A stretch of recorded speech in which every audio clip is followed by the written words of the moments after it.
Wow, it's so good to sort of see everybody here tonight. I do have a story that I'd like to share with you. When I was 27 years old, I used to fantasize every single day about getting in a car accident. At every red light on my way to work, I would just sit and hope that when the light turned green, some car would come through the intersection and come slamming into me so that I could be whisked away to the hospital and I wouldn't have to go to work that day and I wouldn't have to deal with my life one more minute. Because at that time, I was about as miserable as I'd ever been. And my problem was that I didn't have a problem. You know, this job that I was going to was actually a really good job, and I had this loving boyfriend and this great community of friends. From the outside, everything looked fine.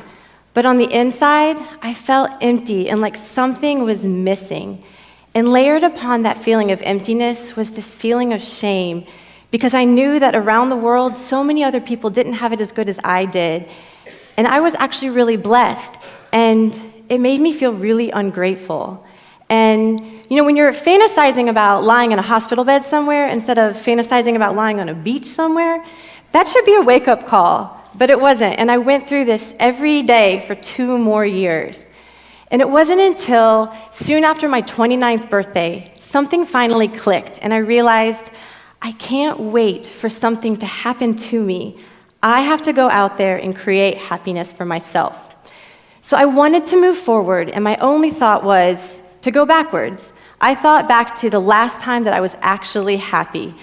And sadly, it was almost 4 years earlier when I was backpacking around Central America and I'd found this little meditation center in Guatemala.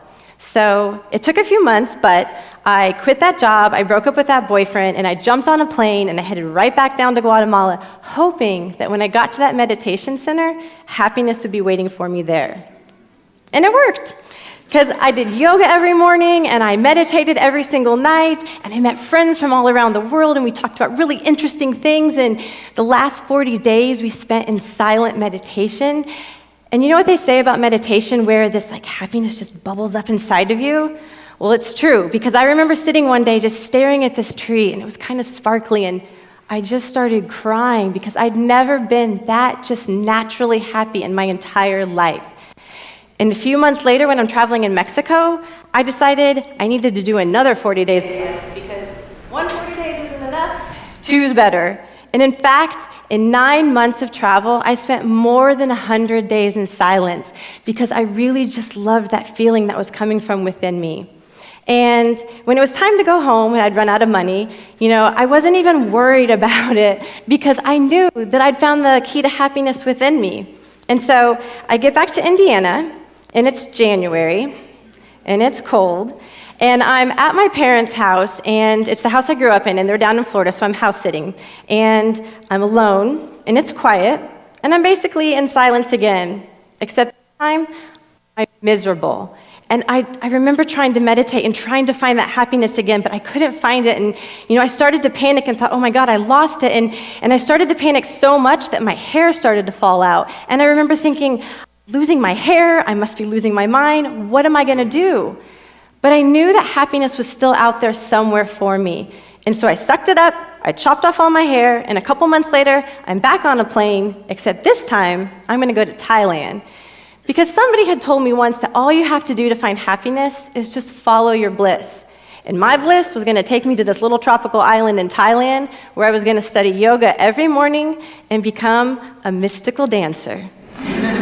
I took this 6-week course with 25 other amazing women, and we danced 6 days out of the week. We wore coin belts. We call each other goddesses, and it was so much fun. And I thought, oh my God, happiness is so simple. You just have to do what you love.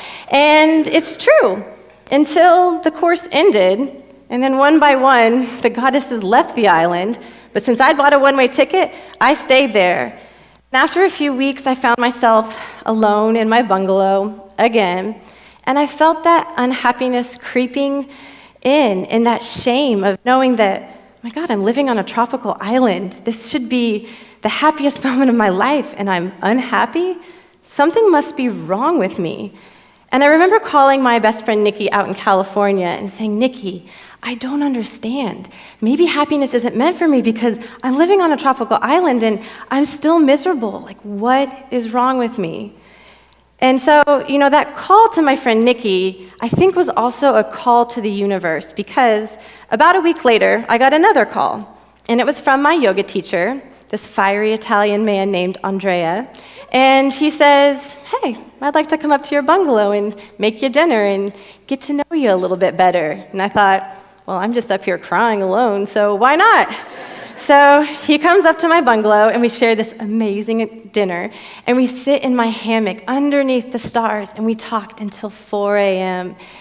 And then when it's kind of late and he needs to go, we get up, and he walks me to the door, and he leans in, and he kisses me, and he says, I think I'm falling in love with you. And I thought, oh my God, I think I'm falling in love with you too, because I felt these butterflies come up, and this must be destiny, because his name's Andrea and my name's Andrea, sort of, and I read Eat, Pray, Love. I know how this goes. This is the end of the story. I meet the man, and it's happily ever after from here on out. And so a couple weeks later, when he's like, come live with me in Italy, I'm like, of course I'll come live with you in Italy. And he's like, let's go teach yoga in India. And I was like, yes, let's teach yoga in India. And we 6 months traveling around, just blissfully in love, planning our lives together, and we had planned to open up a yoga school and do really meaningful things for this world. And at the end of the 6 months, I ran out of money again, and I needed to come home, but I wasn't worried, because again, I'd found the key to happiness. You can sit in meditation, but you can't meditate for 24 hours a day. And of course, you can do what you love, but if you don't have anybody to share it with, is it really happiness? And so I had found my person. I knew that we were going to start this school, and so I felt good about this. So I get back on a plane, and I go back to Indiana, and I arrive in January. But this time it doesn't even bother me, because I know what I'm doing. I'm going to find a job so that I can get back to the island in Thailand, get back to my Italian boyfriend, so we can open up our yoga school together. And Andrea and I would talk about every other week, and we'd talk about plans and what we're going to do, and it's actually a 12-hour time difference between Thailand and Indiana. So every week or every other week started to stretch a little bit farther. And then sometimes I'd call my friends on the island, and I heard about one woman, and then I heard about another woman, and then there were so many women I just couldn't keep count anymore. And the last time I talked to Andrea, I finally just said, I can't do this anymore. I'm not coming back to the island. I'm not going to start this school with you. It's over. And there I was, back in Indiana, back at my house alone, and I think I was probably as miserable as I'd ever been, because I was running out of ideas. I couldn't jump back on a plane and go somewhere, and my heart was broken. I didn't want to fall in love again. I couldn't even think about that. I didn't know what else to do, and yet here I was, still unhappy. But then I had one more thought, and I thought, what about purpose?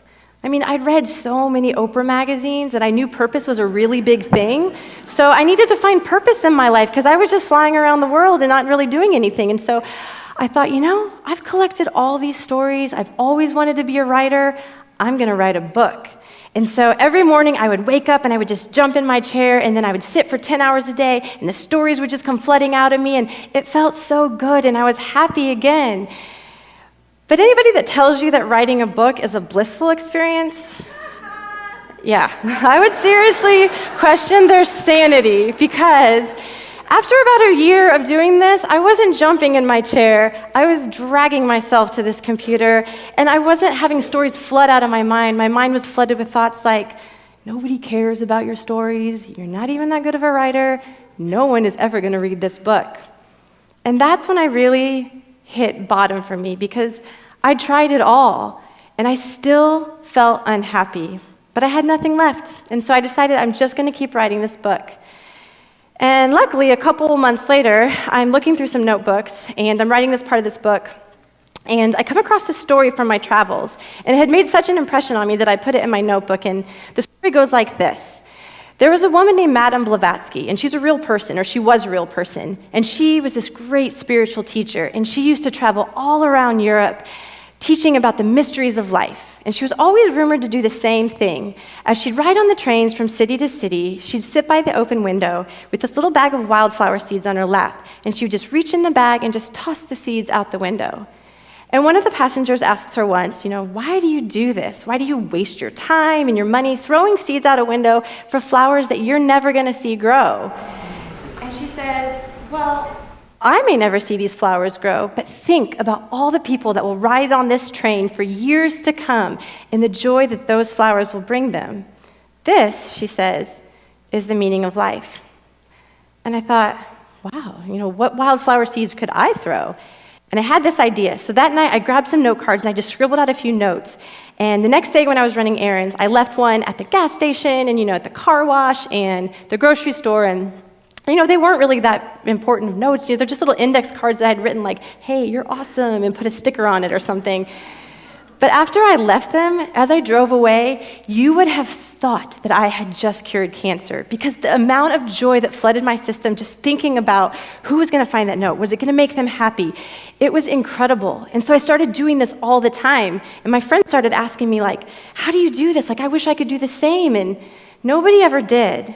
And so I had this idea that I would make cards and I would give them to my friends and other people so that they could spread them like wildflower seeds, so they would feel the joy that I felt by giving to others. And this is how my project Cards for Humanity was born. And now I've been doing this for almost 3 years now, and I can tell you that I'm happier now, still living in Indiana, even in January, than I ever was living on an island or traveling around. And I think that what this project has taught me is that when I was miserable, I thought that I had to go do these really big things, like one-way tickets to Thailand and 40 days of silence. But what I've learned from the cards is that it's what we do every single day in these tiny little moments that matter to our lives. And before, when I was traveling, I was always thinking about myself, like follow my bliss, what makes me happy. But it wasn't until I started focusing on the happiness of others that I truly found it within myself. And so, I think back to that girl that I was at 27 years old, sitting in that car at a red light, just wishing she'd be hit by a car. And I wish I could whisper in her ear, you don't have to go do these big things. You already have it. It's inside of you. You just have to give it away.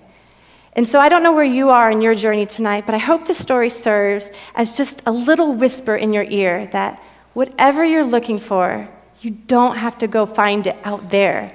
You already have it. You just have to give it away. Thank you.